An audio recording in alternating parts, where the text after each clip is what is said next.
Virginia, in Virginia, Bronzashir wants to talk to us about, well, I don't know. Hey, Virginia, you're on with Nick and Matt. Hello, good evening. How you doing? I'm great. This is my first time tuning in. I was recommended the show by a friend of mine online, and so I just wanted to jump on and talk to you guys. So from what I gather, both of you are atheists, and Yes. so I wanted to know, like, why are you guys atheists? What made you want to do that? Well, Nick's always been an atheist, and I was a fundamentalist Southern Baptist who was studying to be a preacher when I found out that I didn't have any good reason to believe that the philosophical arguments were flawed or lacking evidential support. And until such time as somebody can present a case supported by evidence for why someone should in fact believe that a God exists, I can't. Yeah, and I'll jump in on that and say that for me, it wasn't sort of a question of like, oh, I wasn't actually raised as an atheist. It was just that religion was not an important part of my experience growing up, although kind of like ancillary, secondary religious stuff. Like I was in the Boy Scouts. I was very involved in that. I studied, I went to a number of my friends' sort of churches like you do when you're a, 13, 14-year-old kid and you want to just like hang out with your friends. And hey, they do this fun thing for youth during the week, and it's a great place to hang out with people your own age, and so you go do that. So it wasn't that I wasn't exposed to it. The thing, the framing of your question of like, why did we choose to do that? I think we need to like flip that around a little bit. A lot of people are religious because they were raised in religion, and people should ask themselves, like Matt was just saying, why do you believe this? And until you can answer that question in a way that shows a lot of convincing evidence that convinces you to believe something that's pretty extraordinary, and until you can have some good reasons behind that, I think folks should ask themselves, wait, why do I believe this thing? And so what we're advocating is not necessarily a saying I believe there are no gods, as much as I'm unconvinced, and maybe in my certain spicier days, I will say I will make the claim that there is no God. But I think that ultimately it kind of boils down to I'm unconvinced. You can show me some good evidence, then sure, but haven't been shown that evidence yet. And so I live my life in this way because I have all these values that I care about as a humanist and that I've arrived at in a secular way because I've looked at a lot of other religious approaches, a lot of philosophical approaches to morality, to ethics, and that's fine, and those work for me. And like Matt said, we don't want to drop all religious people into this bucket and say, oh, all those people who believe they're dumb or whatever. That's not the case. And in fact, some of our closest partners, the people we rely on, are religious because we recognize that the threats that we deal with here in the U.S. That are coming from Christian nationalism require religious people to push back on and say, wait, I don't want my faith to be used in this way. And then we can have the conversation over drinks later. That's sort of the, hey, have you guys given some thought as to why your faith is so commonly misused in this way? Maybe we should grapple with that a little bit. But we can have that conversation sort of separately from the, oh my God, our democracy is on fire conversation, and we need to do something about that. So there's we can do both. We can walk and chew gum on those. So. Okay, that's interesting. And so, Nick, you're the one who was raised Southern Baptist, you said, or am I getting you guys backwards? No, that's me, Matt. Matt. Okay. Yeah. And so Matt, you were raised Southern Baptist. Now that's kind of funny because I'm the opposite. So I was raised in the Christian faith. That's the perspective that I'm coming from, is Christianity. Sure. But I was raised non-denom, but as I've gotten older, I've now become very fundamental, independent fundamental Baptist. And so I find it very interesting that that's where you started off, but you decided to change because you felt like there wasn't enough evidence to back up that belief system. Well, I've come to the exact opposite conclusion. And so what was it about Christianity for being a fundamental? Well, I can't believe the supernatural claims of the Bible because I haven't seen evidence, and you're saying you came to the exact opposite conclusion. So what evidence do you have that the supernatural claims of the Bible are correct? Um, so when it comes to my belief, I believe that you can be a Christian and not necessarily hang on every single word of the Bible. Now I believe every word of the Bible. But when it comes to being a Christian, it's a matter of believing on Christ. The Yeah, gospel see, is separate from the entire Bible. that's not only Oh, not an well, you answer to my question, it's not only not an answer to my question, it completely avoids what you claimed. I don't believe because I haven't seen evidence.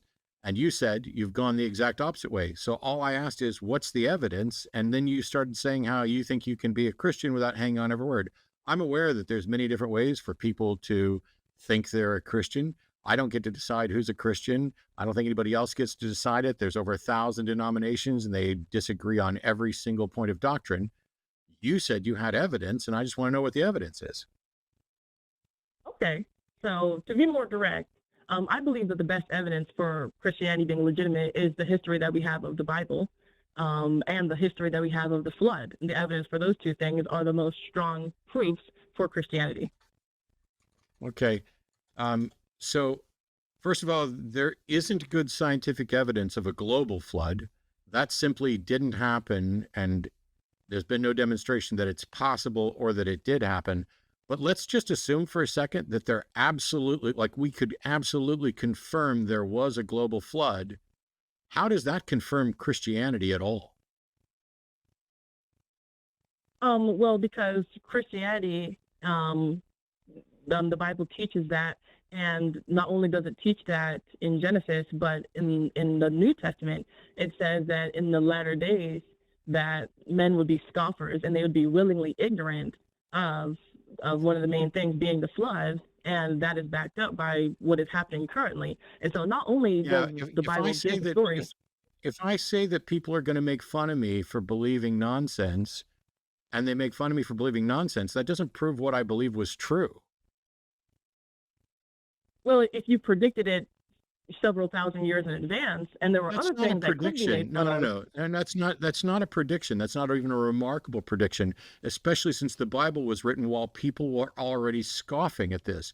So there isn't scientific evidence to confirm a global flood. But what I was asking was, even if we granted that a global flood occurred, how does that demonstrate the truth of Christianity?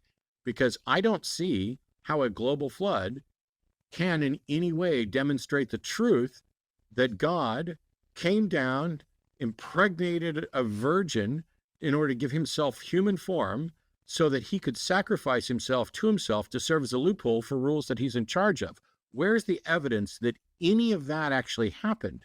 Because even if a global flood occurred, or even if a local flood occurred, which is Epic of Gilgamesh, and it's what others have advocated for. Not everybody believes that the flood was covering the whole earth. But even if we had just a local flood, none of that proves Christianity. Yeah, that's what I was saying earlier.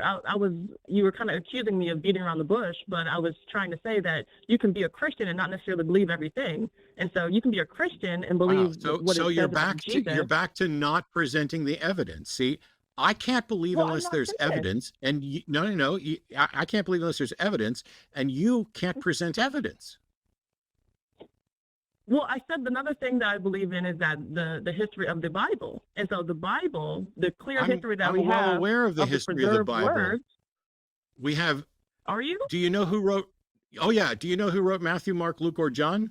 No, you don't, because they're all anonymous, and we don't have originals of any of them, and we have They're copies not of anonymous. translation. They are anonymous. None of those are signed. If you think that the Gospels are signed and that we have originals, you are not in keeping with even the best New Testament scholars within Christianity.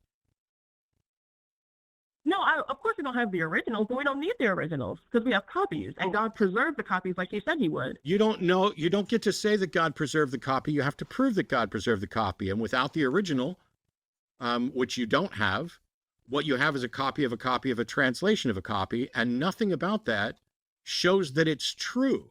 So like if you if you open up, well, if you open up like I've got an NIV right here, which I could open up to Matthew. Well, that's a and fake Bible. what does it say about? Sorry, what's that? I said that's a fake Bible. You got to have a real Bible. Oh, okay. So you're not real. Somebody had you call in to be a prank caller. No. So I'm genuine. So you think you think that you're AV 1611 only. So you're only going to go with a flawed translation that was created by a king in order to justify his divorces. No, that's a myth. See, you're it's not a myth. It's a about the fact, but Bible. It's not a myth. I have more evidence for that than you have for anything that you've uttered yet today. How do you demonstrate that the King James Version AV 1611 is the right one and the NIV is the fake one? But I wasn't even pointing, by the way, to the fake NIV. I was pointing to the cover sheet that's in the NIV that talks about the authorship of the Gospel of Matthew. The Gospel of Matthew's author is unknown, as is the Gospel of Mark and Luke. They are unsigned. This is, you can go to New Testament, you can go to earlychristianwritings.com, you can go to any book on the process of canonization, and any book, you can go to the damn Wikipedia article for each of those Gospels, and it will affirm what I'm telling you, which is that those things were attributed to Matthew, Mark, and Luke, and John as a matter of church tradition. And even if they were all written by the person whose name on them, we don't know what the originals said, and we have no way of showing that what they say, what they claim, is true. When you say that you believe because of evidence, I keep asking for evidence, and you keep avoiding it. Where's the evidence that the Gospel of Matthew, where's the evidence, where I keep cutting you off because you keep deflecting and saying, well, here's something else I believe. Here's something else I believe. I can believe you can be a Christian this.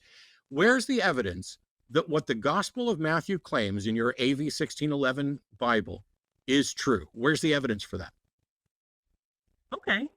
The evidence for that is the fact that the whole Bible was written over the course of over 1,500 years. And even in your perspective of saying that, oh, we can't know it's true because we don't have the originals, it still lines up with itself. It was written by over 40 different authors over 3 continents over the course of 1,500 years.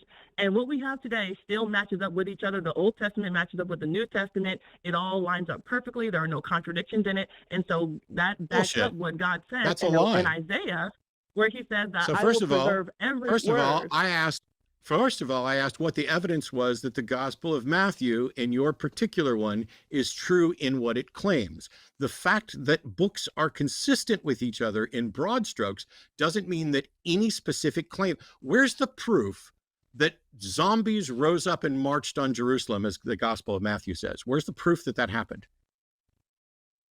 Well, I don't have proof of that happening. And yet you believe it. Every single claim in the Bible. Do you have proof of any specific? Do you have no? Do you have proof? Do you have proof of any specific claim in the Bible? We'll define proof. Can you demonstrate independently verifiable, objective, empirical evidence to confirm any claim in the Bible? Yeah, I mean, we have very good evidence for the fact that Jesus died and rose again. No, you don't even have evidence that Jesus lived, let alone that he died and rose again. This is disingenuous, because to say that Jesus never it's existed not disingenuous. Is just an unfair statement. It's not disingenuous. I'm sorry that you are ignorant of the scholarship. I'm not saying that Jesus didn't exist. I'm saying, how can you prove that he did? Because the claims were made during the time when they could have been falsified, and they were not. And he was a no, the claims could not have been. The claims could not have been falsified, and you have no way of saying when the claims were made, because no first century individual outside of the Gospels speaks about Jesus at all. Nobody seems to know about his life, his ministry. Nobody seems to know about the temple veil. Nobody seems to hear about the zombies marching on Jerusalem. None of that is supported by any first century historian at all. That doesn't mean Jesus didn't exist. But I'm saying, give me a claim for which you have objectively verifiable empirical evidence to support that the claim is true. What's the claim?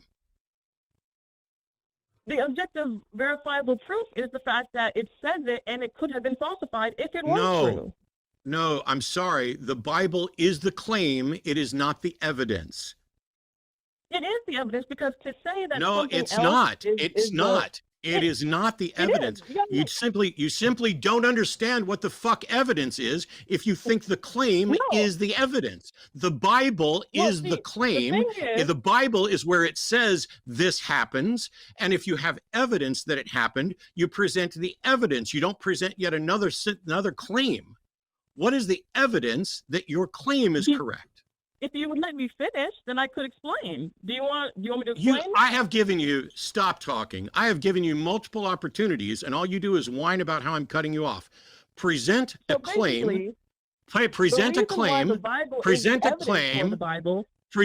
Keep talking over me and see how well that's going to fucking work out for you. What the Bible says. Guess how much anybody's going to get to hear you if you keep fucking interrupting me. Present a claim. You claim that it's my fucking show, dumbass. Present a claim and then present the objective. Okay, I'm going to mute you since you can't fucking listen because your brain is desperately trying to protect you from being embarrassed on live TV. But it's too late. You have been. I would like you to make one claim about something that's supernatural that happened and the objectively verifiable evidence that supports that claim. That's all I'm asking. I'm going to unmute you. You tell me what supernatural claim you're going to defend, and then you present the objectively verifiable evidence to support that claim, or we're done. What's the claim? What he's not going to do is that. What he's not going to do is that. The claim is my wife's name is. I know what your wife's name is. It shows up on the screen. I didn't call her anything other than a name, than her actual name there. I would like to know what claim she's saying and what the actual verifiable objective evidence for it is. That's all I want. Am I going to talk to Virginia or the backup dancer? How do I leave? What's that? Oh, you run away. Okay. Did I cut you off that time?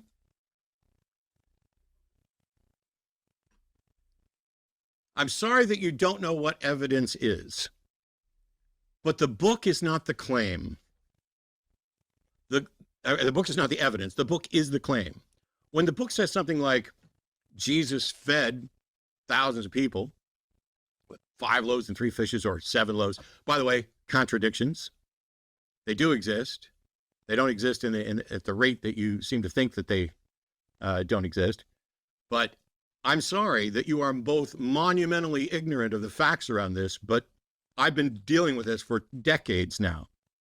And when you say that you have evidence of supernatural claims, and every time I ask, you're like, well, another thing I believe is, well, you're not letting me finish. Well, you don't have to hang on every word of the Bible.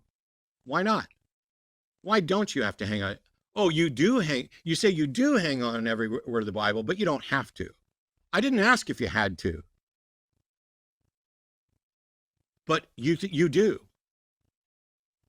I guess we're going to move on since you cowardly ran away after bringing in your backup dancer yet again. This ain't my first go round.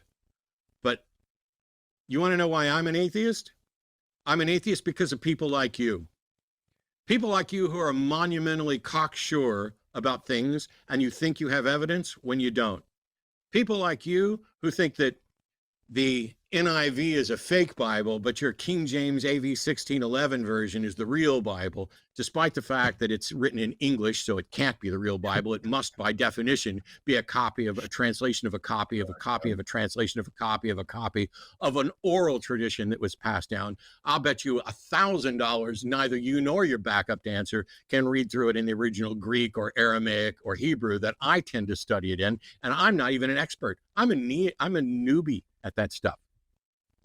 But anybody who thinks that there's exactly one version and the AV 1611 version is the one is already at a level of gullibility and having been duped by nonsense that they are demonstrating with their very words. They don't understand the nature of evidence. They don't understand the burden of proof. They don't understand what should be compelling. I'm an atheist because people like you are out there advocating things that you cannot demonstrate, that you do not have evidence for. You're out there trying to claim a higher moral superiority of this. You have your tune, your dial tuned to God, and the rest of us just don't. But when it comes to evidence, you fail. Epic fail. Embarrassing epic fail. And so to your buddy in chat who was like, be nice, I was nice. But when I'm asking for evidence, when I'm told that I searched for evidence and failed, but they searched for evidence and found it, and then they never present any evidence, you're a waste of my motherfucking time when it comes to these discussions, because you don't understand evidence. You don't understand anything about what should confirm which version of a Bible is actually telling a true story. Hello, I'm Jimmy Snow, executive producer of The Line, and I only became a woodworker for the puns. That's not important. If you would like to support this channel, you can do so on our Patreon or as a channel member, and you can actually support specific shows and specific hosts in special tiers on those. Check those options out. Also, you can leave a super thanks and get a little highlighted deal. But if all else fails, you can always you can subscribe and leave a comment. Now, here are some suggestions because I don't care about the algorithm. I am the algorithm. Bye.